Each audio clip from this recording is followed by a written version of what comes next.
پاکستان یې وارخطا کړی. بلوچ بېلتون غوښتونکي وایي د چین په اهدافو نور خونړي بریدونه هم کوو.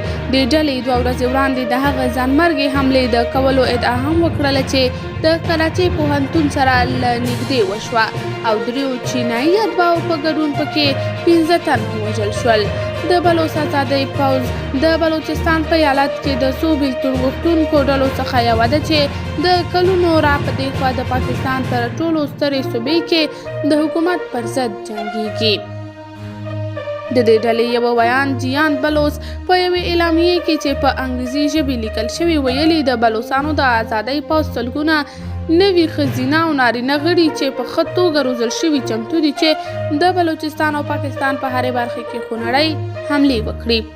په دې اعلامیې کې چین ته هم ګواښ شوی او پکې ویل شوي که په بلوچستان کې خپل اختلاق کوونکې پروژې بندې نه کړي او د پاکستان د اشغال څخه لاس وانخلي د لا ډېرو بریدونو سره به مخ شي.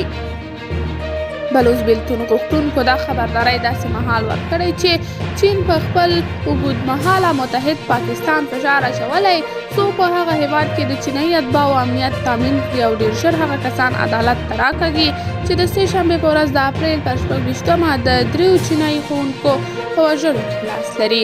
د چین د بهرنیو چارو وزارت د چهارشنبې په ورځ د اپریل په 28مه چې د هغوی له 9 نیټې سره برابره ده د ډېر وضاحت له ورکولو پرته وویل د وژل شویو چینایانو وینه باید بې ځایه نشي او کوم کسان چې د دې پیښې تر شا دي د دې کار قیمت به ورکړي. قدرمنو لیدونکو، تاسې د دې موضوع په هکله څه نظر لرئ؟ کمنټ کې شریک او چینل سبسکرایب کړئ.